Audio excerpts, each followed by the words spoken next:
Welcome to the iRacing SimuCube GT Sprint Series. This week we are at the virtual Brickyard. I'm your host, Dick Drivefast. And well folks, I gotta be honest with you. My contract said big race. They didn't say anything about it being pixels on a screen. But hey, I'm a professional. I'm here. I'm caffeinated, only slightly hungover. And I'm contractually obligated to keep talking. So buckle up and prepare to be underwhelmed. And speaking of underwhelmed, we've got a full grid of aspiring sim racers here. And let me tell you, the competition is fierce. It's like a battle royale of middle-aged men, all vying for the coveted title of fastest guy in his basement. And starting in a dismal 21st place, it's Brian, driving the Mustang? You choose that on purpose, huh? I guess the minivan was taken?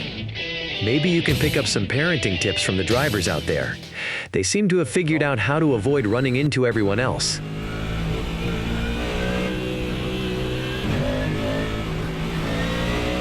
The green flag drops and they're off, like a herd of brightly colored turtles. Let's see if we get our classic iRacing pileup in turn one.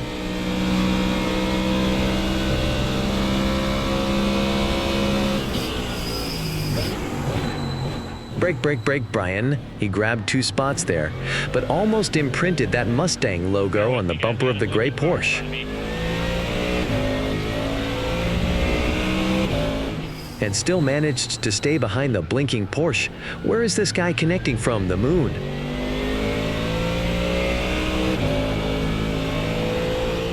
I might as well make the best of this. I'm gonna make this guy fodder for my next stand-up routine. Middle-aged balding man sweating and yelling at people over the internet because their pretend car got in his pretend car's way. This is going to write itself. I think I've got a few dad jokes laying around too. I'll make this watchable yet. You know, I heard that Brian actually got into sim racing because he was banned from his local karting track. Apparently, he caused a multi-kart pileup that ended with someone's grandma getting whiplash. They said he just wasn't cut out for real racing. They suggested he try something a little more sedate, like knitting or bird watching. All right, let's see how our man is doing here. Oh my gosh, Brian has somehow managed to make it up to 14th. How many people in front of him have crashed? This seems to be more demolition derby than GT3 race. And there's two people having trouble making around the final bend onto the straight. One spins completely, and the laggy blue Porsche put a tire on the grass and lost some momentum onto the straight. He's lucky he didn't put it into the wall there. That could have taken out the back half of the field. This opens up a move for Brian. Can he take advantage into the first corner? Yes, he made it stick. Well. Twinkle Toes here might have a move or two up his sleeve, or this might be a broken clock kind of thing. I'm going with the clock.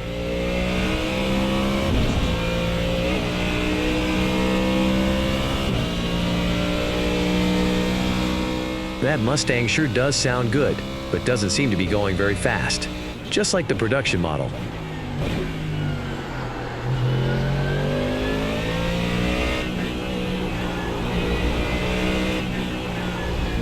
What the fuck? You know, I bet Brian's got more buttons on his sim rig than the cockpit of the space shuttle. He probably needs a flight manual just to figure out how to start the engine.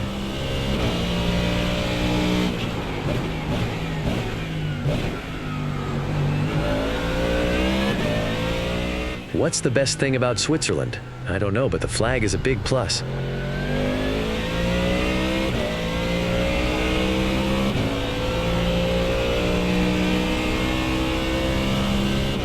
I heard Brian's neighbors actually filed a noise complaint because of all the vroom vroom sounds coming from his basement. They thought he was building a real race car down there.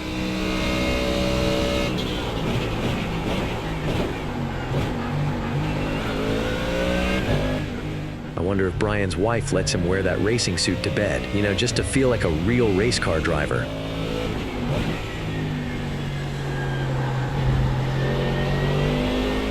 Why did the golfer wear two pairs of pants? In case he got a hole in one.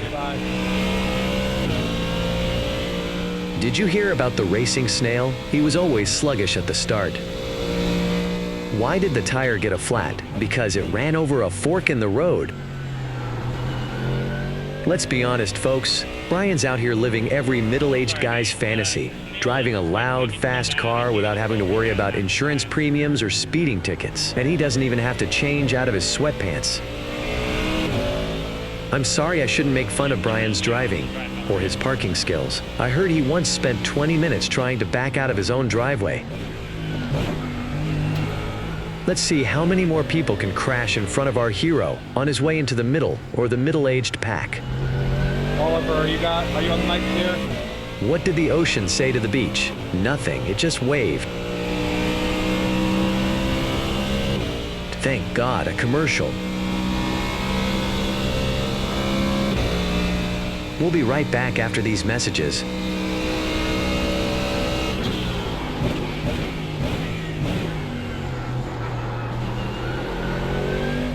Welcome back, race fans, to the iRacing Simu Cube GT Sprint Series. Yeah, I know it's a mouthful, but hey, at least it's not as painful as watching Brian try to navigate a hairpin turn. Speaking of Brian, he's not dead last. That's something, I guess. He's moved up to 12th place. Wow, a meteoric plateau to, well, still mediocrity. It's like he's driving in slow motion. Maybe he needs a virtual NOS button for his rig.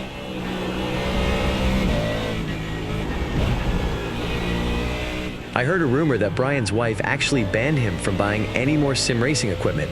Yeah, apparently she's reached her limit on virtual engine noises and the smell of, well, whatever that is he's got plugged into his scent diffuser. Probably new car smell. The worst winking I have ever seen. Fucking unreal. I mean, some of these guys got motion platforms that simulate every bump and dip on the track. But you know what they don't simulate? The smell of victory. Well, unless victory smells like burnt pizza and sweaty socks. Because that's probably what Brian's basement smells like right now. I'm so sorry about it.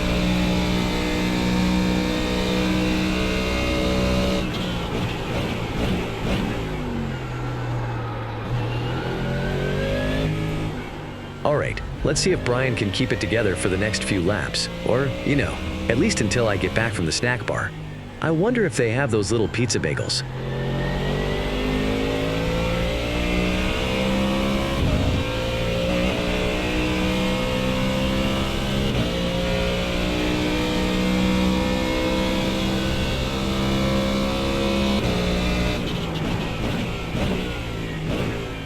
Well, hello, race fans. Are you still there? I know, it's tough to stay awake during this riveting exhibition of digital driving prowess. Why did the mechanic sleep under the car? He wanted to get up oily in the morning.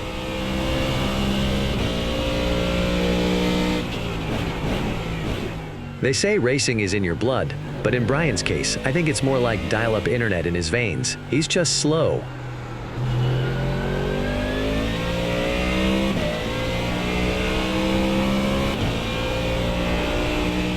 Remember, folks, in sim racing, the only thing getting hurt is your ego. And in Brian's case, that thing's pretty resilient. He's probably already blaming his virtual tire pressure or the lag on his internet connection.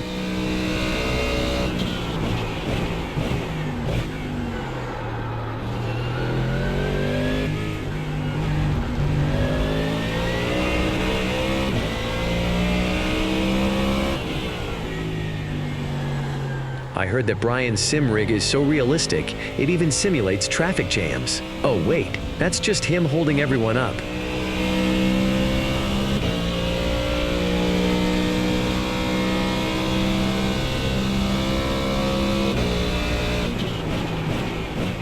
Why did the Scarecrow win an award?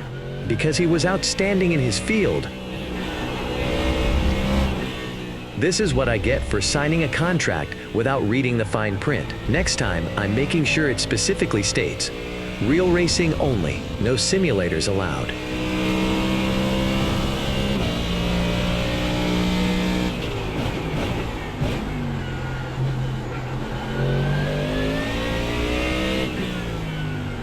Hey Brian, if you're listening, I've got a great deal on a slightly used go-kart. Perfect for beginners. No screens, no fancy pedals, just pure, unadulterated slowness. I mean, excitement.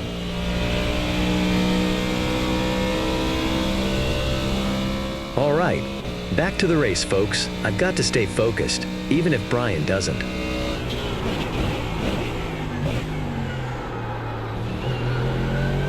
You know, they say that age and experience go hand in hand, but in Brian's case, it looks like age is winning by a landslide.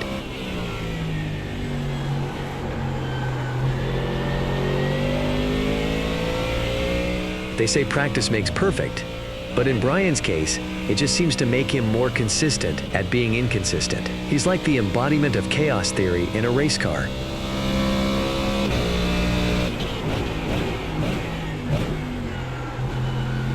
Thanks, Tom. Appreciate it. These virtual chips are actually pretty good. Gotta hand it to the iRacing catering department. They really know how to simulate a decent snack. Shame they can't simulate some decent racing.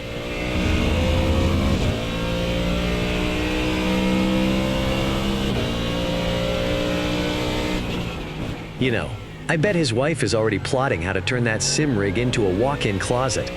I heard she's been eyeing those fancy shoe racks on Pinterest. And let's be honest, those would be a much better investment than those motion platform thingy-majigs. Your blanking is getting worse. It's so bad right now. Speaking of investment, I'm starting to think I should have invested in a good pair of earplugs before taking this gig. All this clicking and whirring, it's giving me a headache. It's like sitting next to a robot having a nervous breakdown. Like blinking and jumping. Or is it blinking?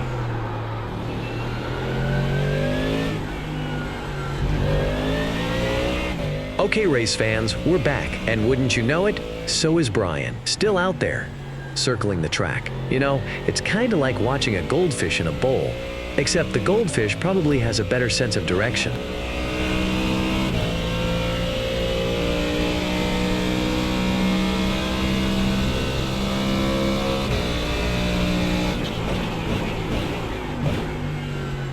Man, this race is more predictable than a rerun of The Price is Right. You know Bob Barker's gonna pull a contestant from the audience that's gonna bid $1 on everything and win it all.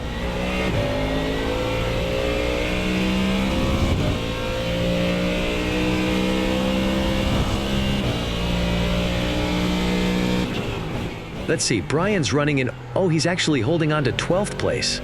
Well, color me surprised.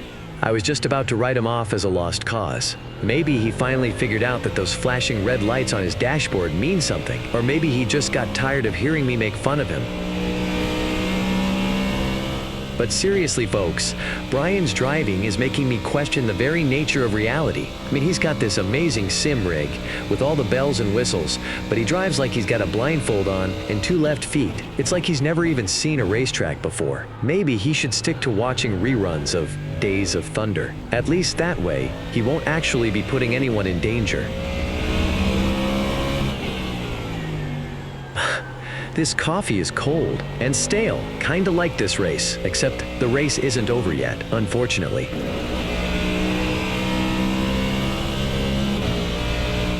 I think Brian might be using the wrong settings. He's got his steering set to drunk uncle at a wedding reception. I think Brian's strategy is to let everyone else crash out, so he can win by default. It's a bold strategy, Cotton. Let's see if it pays off for him.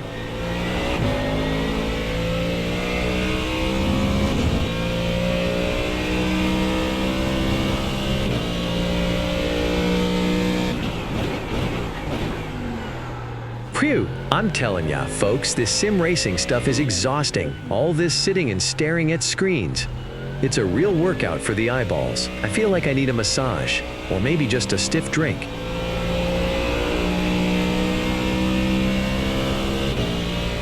All right, folks, I'm gonna take a quick break. My eyes are starting to glaze over. This sim racing action is more hypnotic than watching a lava lamp. Don't go anywhere, though. We'll be back eventually.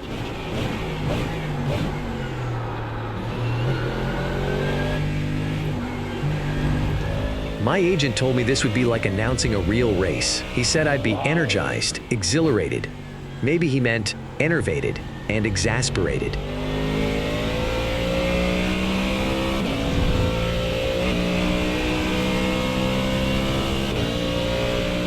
We're back in the virtual world of the iRacing Simu Cube GT Sprint Series. Why did the programmer quit his job? Because he didn't get a raise. Get it? A raise? I'll show myself out.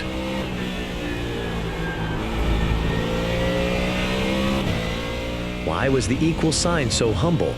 They knew they weren't less than or greater than anyone else.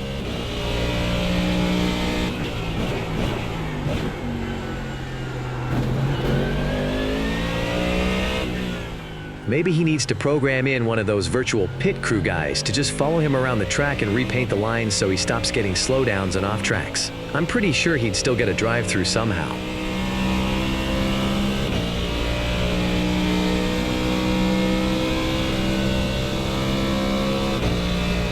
Well, race fans, we're entering the, let's call it the twilight zone of this digital race. I mean, it's not quite exciting enough to be a nail-biter, but it's also not boring enough for me to take another nap.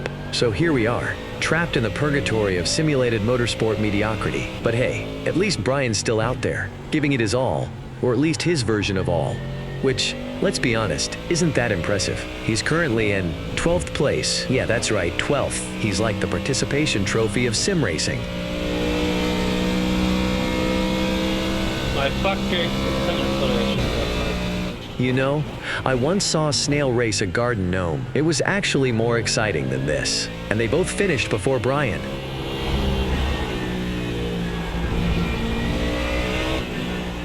Brian somehow managed to avoid any major incidents so far. Maybe he's got a virtual guardian angel looking out for him, or maybe the other drivers are just too afraid to get near him.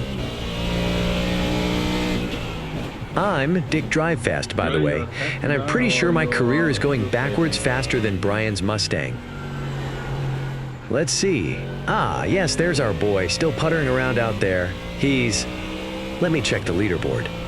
He's actually up to 11th place. Look at that, folks.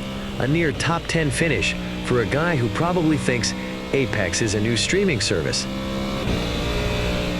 Ladies and gentlemen, we are witnessing history in the making. Brian has defied all odds and expectations. He's proven that even an average Joe with more money than sense can achieve mediocrity in the virtual world. Greg, can you hear me? It's truly a sight to behold. I bet he's down there in his basement right now, high-fiving his virtual pit crew and popping a bottle of sparkling apple cider. You know, because real champagne is expensive. And after buying that sim rig, I'm pretty sure Brian's living on ramen noodles and tap water for the rest of the month. His neighbors must love him. It's probably like living next to a virtual drag strip. The constant roar of engines, the screech of tires, the occasional triumphant shout, followed by a string of mumbled curses every time he crashes. You know, I've been thinking of getting into sim racing myself. I'm sure I'd be great at it. After all, I already spend most of my day sitting down, talking to myself. All I need is a fancy steering wheel and a couple of $1,000s to burn.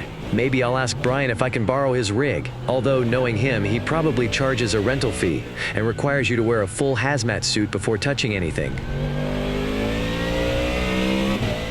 But hey, I've got to give credit where credit is due. These sim racers are passionate about their hobby, sport, digital delusion, whatever it is, they're clearly having fun, even if it looks about as thrilling as watching paint dry. All right, folks, let's hit the pause button for another commercial break. When we return, we'll see if Brian has managed to, well, who knows? Maybe he'll finally figure out how to use his turn signal. I'm starting to think this race is rigged. I mean, how is it possible that Brian has managed to avoid getting lapped twice? He's got to be paying off the other drivers to stay behind him. Or maybe he's got a little cheat code up his sleeve. Infinite fuel, unlimited tire life, anti-talent shield.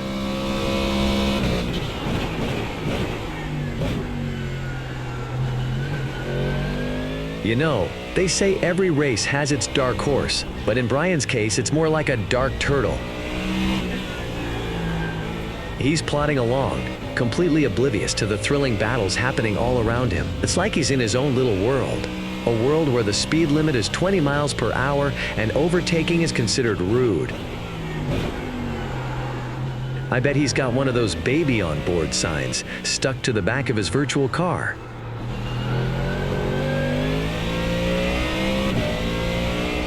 But hey, maybe I'm being unfair. Maybe Brian's got a secret plan. Maybe he's going to unleash his inner speed demon in the last lap, zoom past everyone, and snatch victory from the jaws of, well, mediocrity.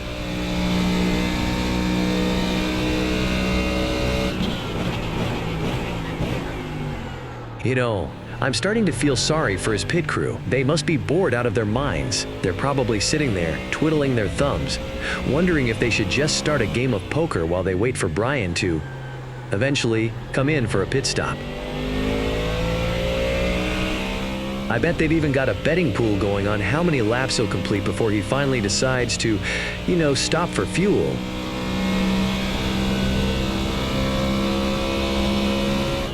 Then again, I don't think I saw him practice his pit entry. Oh no, he hasn't even driven down the pit lane? Well, this should be entertaining at least.